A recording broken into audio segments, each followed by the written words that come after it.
Bonjour à tous les amis et bienvenue sur le deuxième numéro de la traversée du vrai Montmartre. Je suis avec aujourd'hui Alain, un de mes amis, la légende de Montmartre, une des légendes de Montmartre pour cette déambulation montmartroise.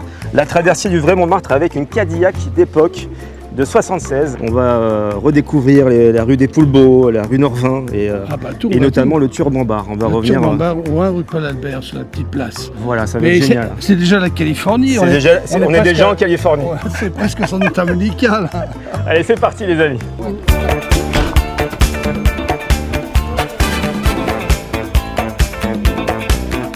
Musicien, chanteur. Oui. Chauffeur de taxi aussi dans une autre vie. Pas danseur. Hein. Pas danseur.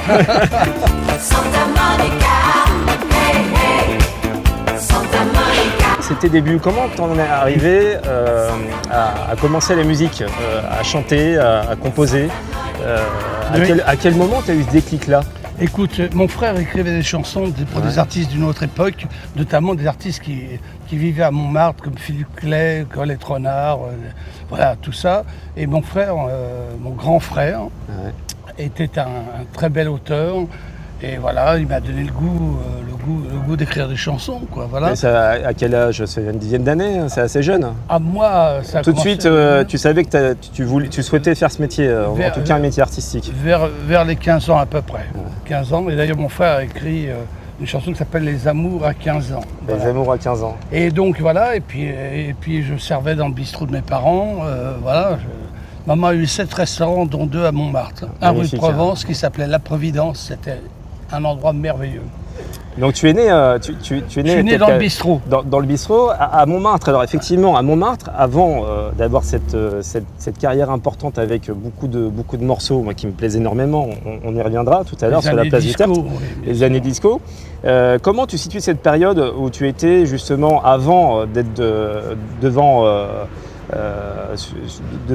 les caméras par rapport à cette... moi, ce qui m'intrigue, c'est le taxi. Ouais. J'étais taxi de nuit. J'ai fait un livre qui s'appelle Un taxi dans les étoiles. Un taxi dans les étoiles. Où je raconte toutes les anecdotes avec tous les gens célèbres que j'ai pris. Ça va de Marlon Brando à Johnny maintes et maintes fois. Ça va vite, hein. Saint-Germain-Neuilly, pour un petit quart d'heure la nuit, mais il était comme ça, il dormait affalé.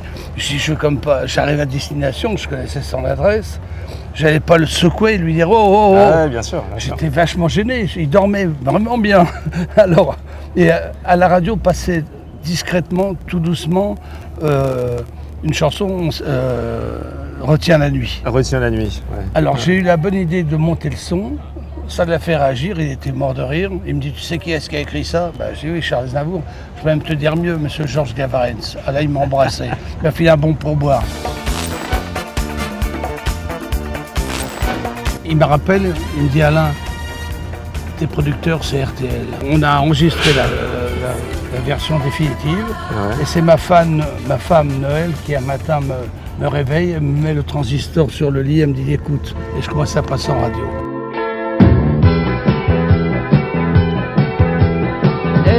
Oiseaux de feu s'envolent de l'aéroport, les yeux dans les yeux, je t'avoue que je t'aime encore. Et puis tout à coup, des hurlements de sirènes grondent autour de nous, tu leur échappes et ils m'entraînent.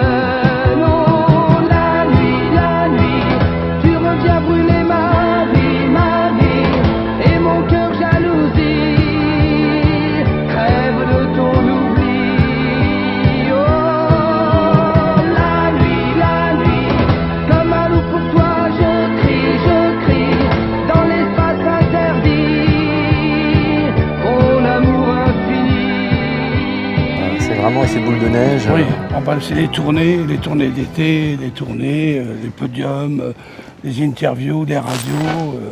En fait, la consécration, quoi. La consécration et en même temps, tu as toujours les pieds sur terre par rapport à tes expériences passées. Tu ne prends pas la grosse tête à ce moment-là. Je sais d'où je viens. Tu sais d'où tu viens. Je sais d'où je viens. Et notamment, la première pochette de 4e dimension a été faite dans cet endroit-là. C'était l'Historial de Montmartre, un musée de cire comme le musée de cire de Grévin. Oui, Grévin, ouais. Et c'était un endroit merveilleux. Comme le musée Grévin, il y avait des caves, tu voyais toutes des scènes sur Montmartre et tout ça, mais voilà. Un endroit passionnant, c'est très inspirant aussi, même toi qui es Montmartrois depuis petit. Depuis la naissance, ça t'inspire aussi pour tes propres créations, ta musique.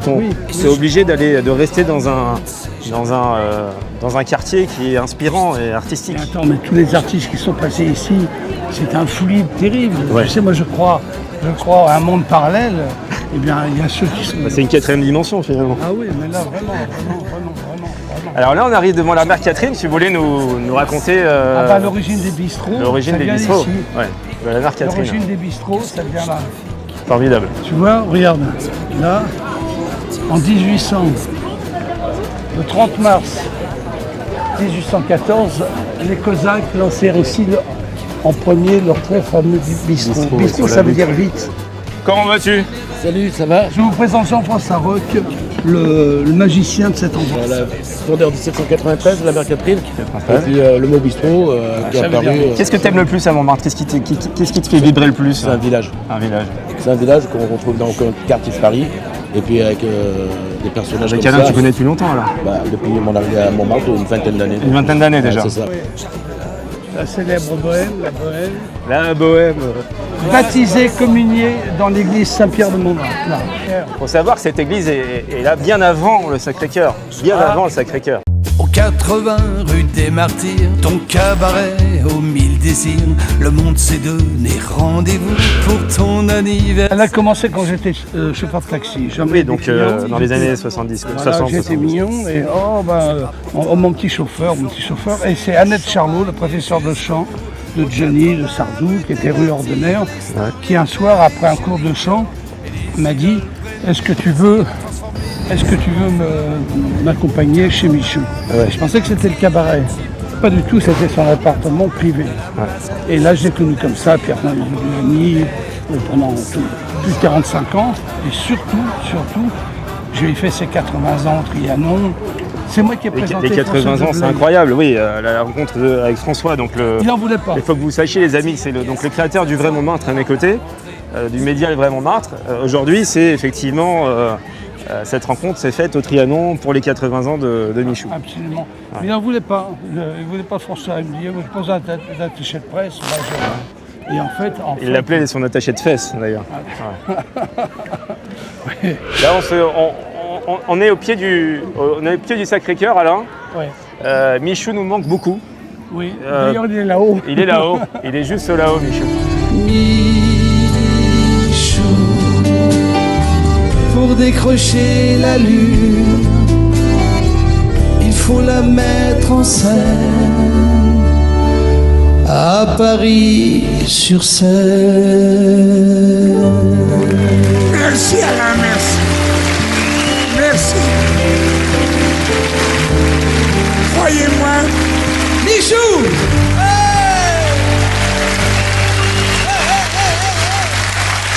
Croyez-moi.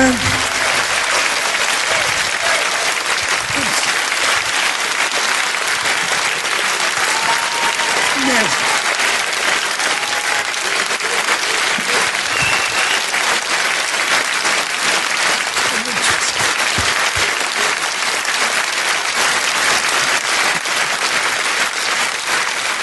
Non.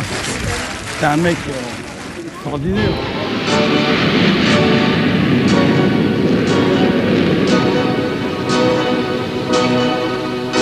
C'est écrit en rouge sur ma ligne de cœur, du méridien à l'équateur. 10 heures à ma montre, c'était la rencontre entre la violence et la peur. Elle avait du rouge sur ses lèvres en cœur, du méridien à l'équateur. Elle marchait vers moi, elle savait déjà que nous n'étions plus voyageurs. L'amour est là, c'est écrit dans nos mains. Magnifique sang, Alain, pour ce deuxième numéro de la traversée du Vrai Montmartre. Alors cette Cadillac. Écoute, topissime, pour 16 000 €, je la prends tout de suite. Non, mais c'est hallucinant. quand on a vu les gens sur la place du Tertre. C'est incroyable. Hein. Incroyable. C'est une pièce de musée. C'est toute ma vie. C'est toute ta vie. Alors ces escaliers, tu les as empruntés pendant des années. Tu vois, les palissades, les trucs, on mettait du sable avec des cartons, on descendait comme ça. On faisait des traîneaux. Ouais. Là-dessus, sur les... Là, ici, tu vois. Et t'as jamais eu envie de voir ce qui se passait derrière ces petits grillages? À mon époque, il n'y en avait pas. Il n'y en avait pas à l'époque. Ah oui, donc... Ils ont privatisé tout ça. C'était que des cours. Ah non, mais ici, c'était un super restaurant, d'ailleurs, avec une terrasse fabuleuse. Formidable. Le bec de gaz. Magnifique. Moi, j'ai connu les allumeurs de réverbère. Le mec qui passait tous les soirs et qui allumait. Il ouvrait le gaz, là. Il ouvrait le gaz. Et il y avait un truc avec un bâton. Et il allumait le gaz. Incroyable, ça.